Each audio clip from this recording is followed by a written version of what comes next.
Hi, I decided to read a little part of my book to you in English.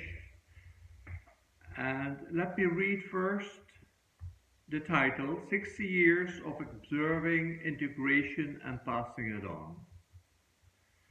I decided to write this book for several reasons. The first reason is that it can support my online work. People will have a better idea of who they are dealing with. Another reason is that people are asked me for years to write a book about all the events that took place during my various activities and about the remarkable experiences I gained during my workshops.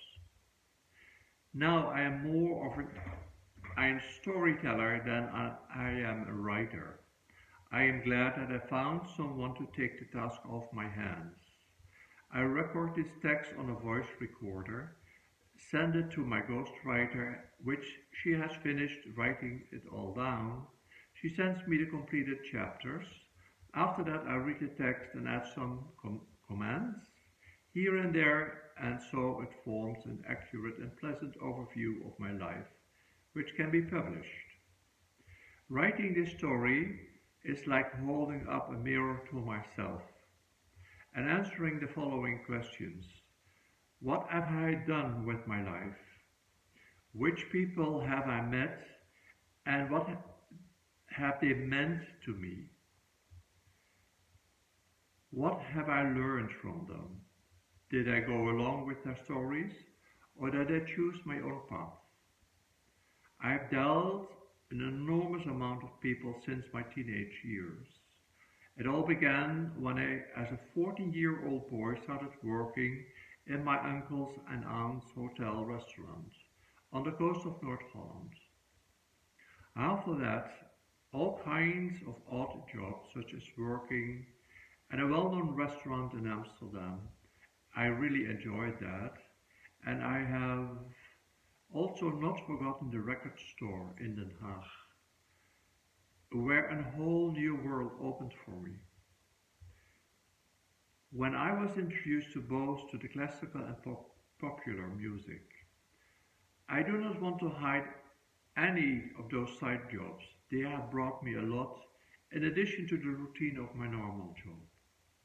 I have always enjoyed my jobs, whether it was my main job or side job. The common thread in all my jobs was the element of service, providing service to people in whatever form. For example, I worked as a clerk on a ship, as a cook in the army, as a ground steward for a foreign airline, as a pub owner in Arnhem, and finally, for the last 35 years, as an independent trainer for participants of different cultures and nationalities. This wealth of encounters and experience has made me to write, to make me to who I am today. This book is the result of a desire to share with you this all. Chapter 1.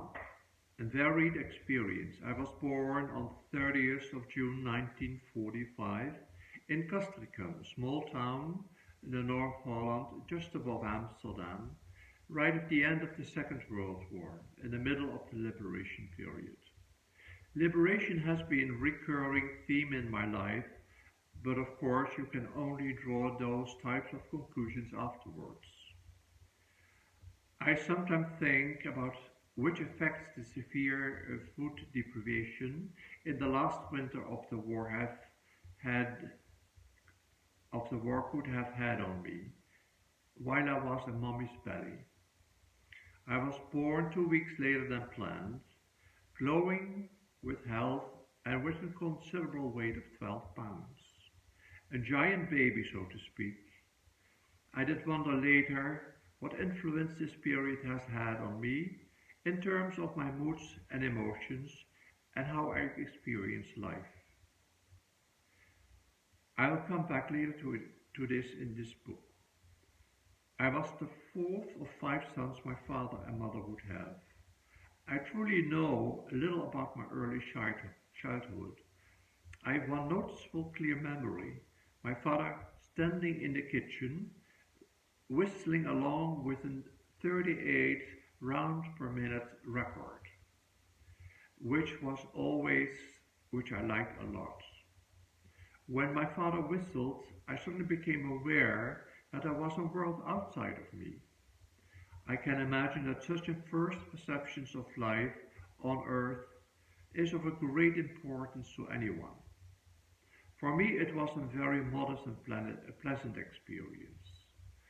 Suddenly, I became aware of my father and to other relatives around me, my brothers, my mother, and our maid.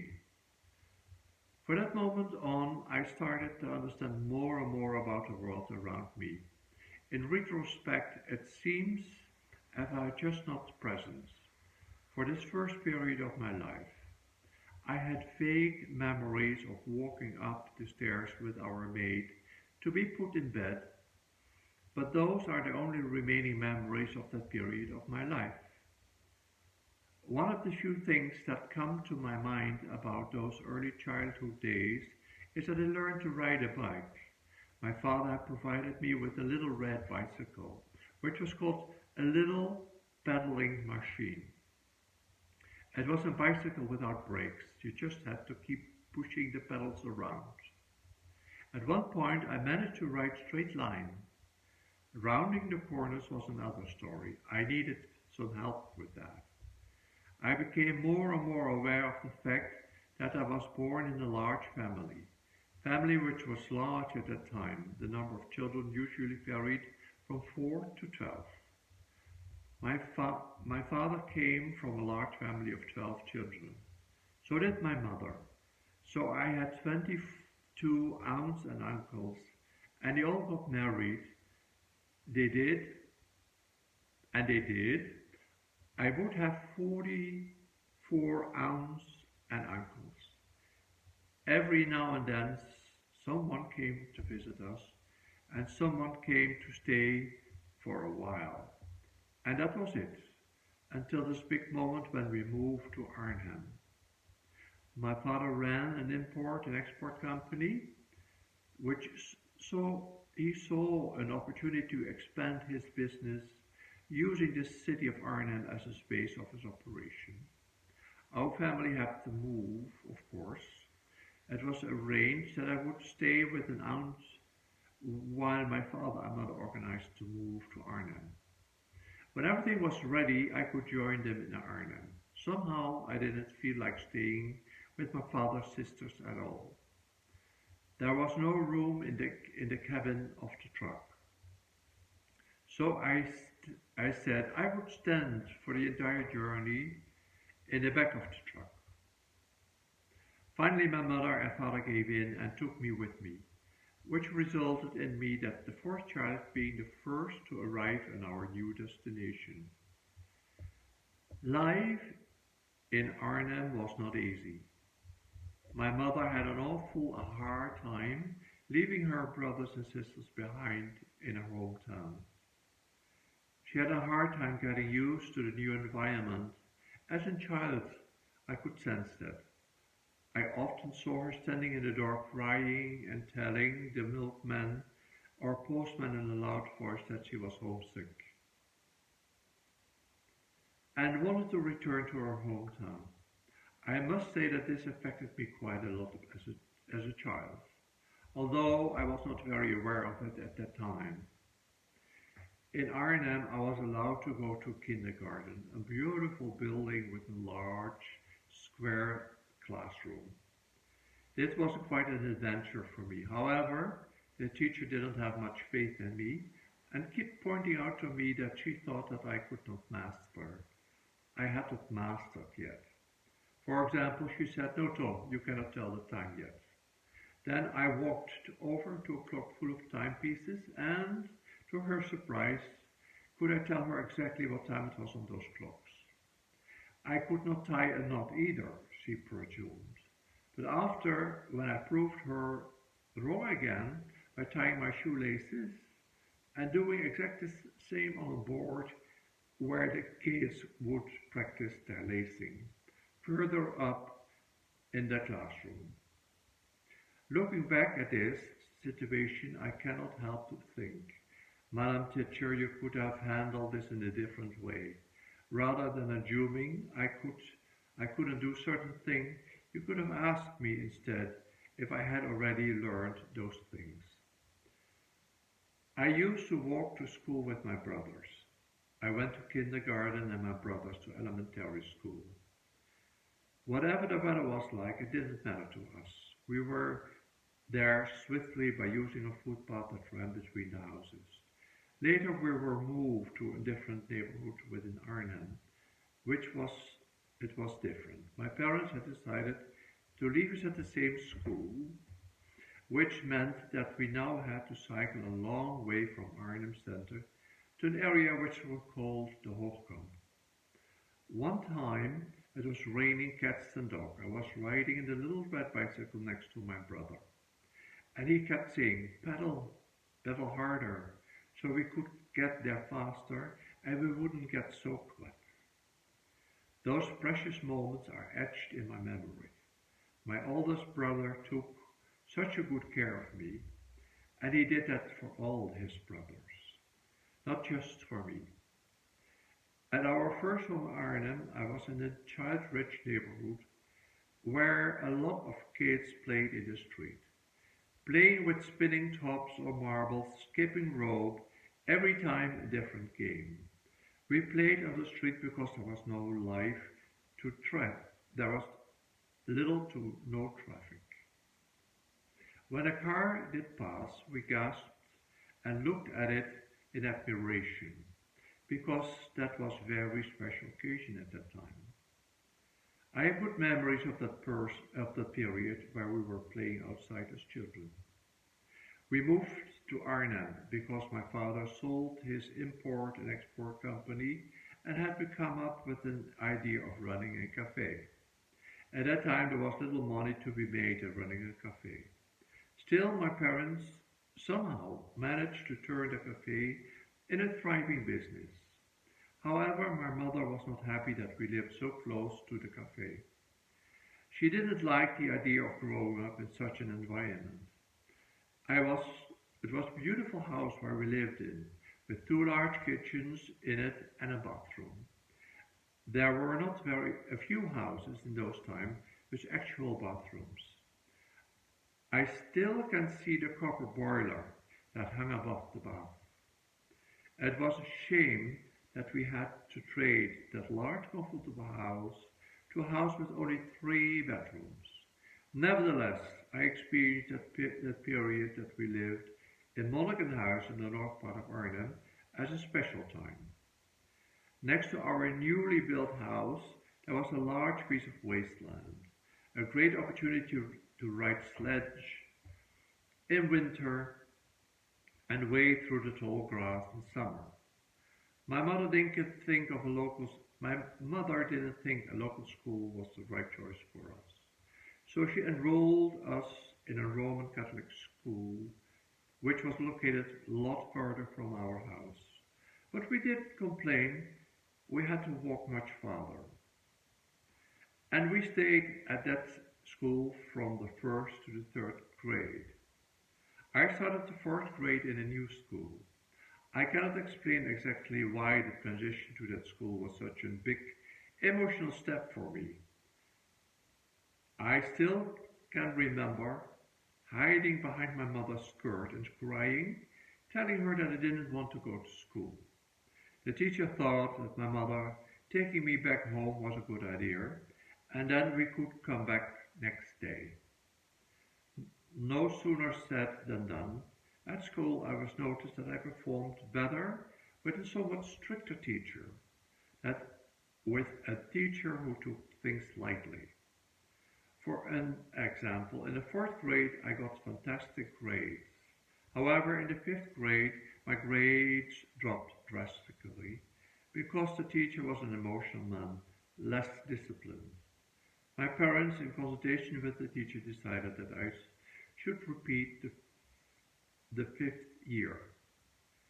I still can picture it like it was yesterday, that first day of the school, for the second time in the fifth grade. I hated that the other kids could all see that I was a repeater. There was, they were so surprised, and all of my classmates said, "You in the fifth grade again?" But I made it through and happily moved to the sixth grade. There I became the teacher's pet. I was allowed to do all kinds of odd jobs for him, keeping him modeling clay soft, keeping the crafting room tidy.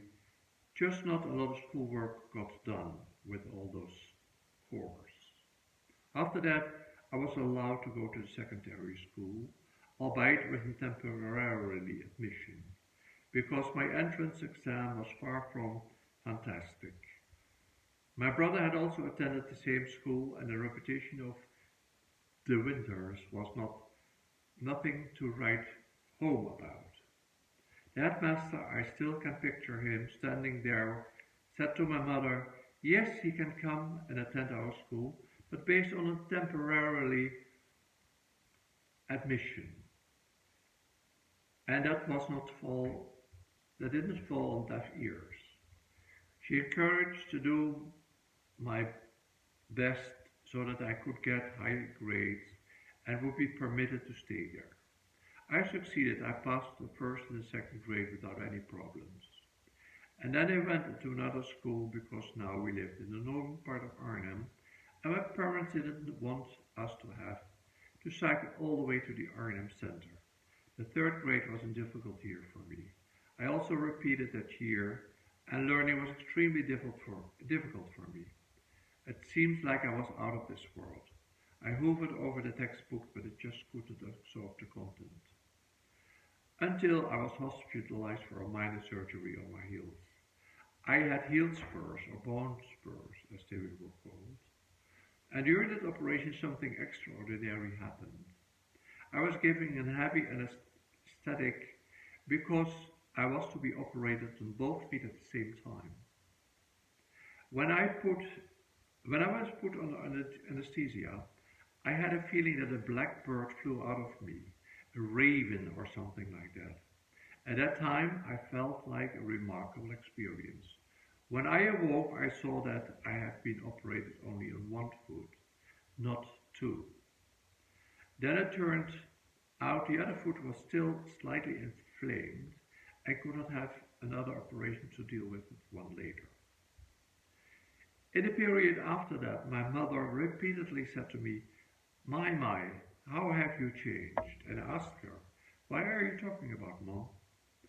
I did feel slightly different than before, but I couldn't put my finger on it. What also struck me was that things suddenly went much better in school.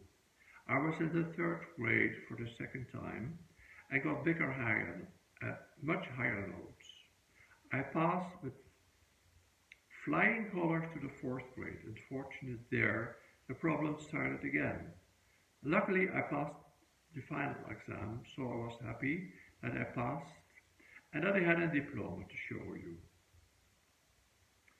I remember it like it was yesterday. I've kept the certificate to this day among my other documents. Next chapter will be influence of father and mother.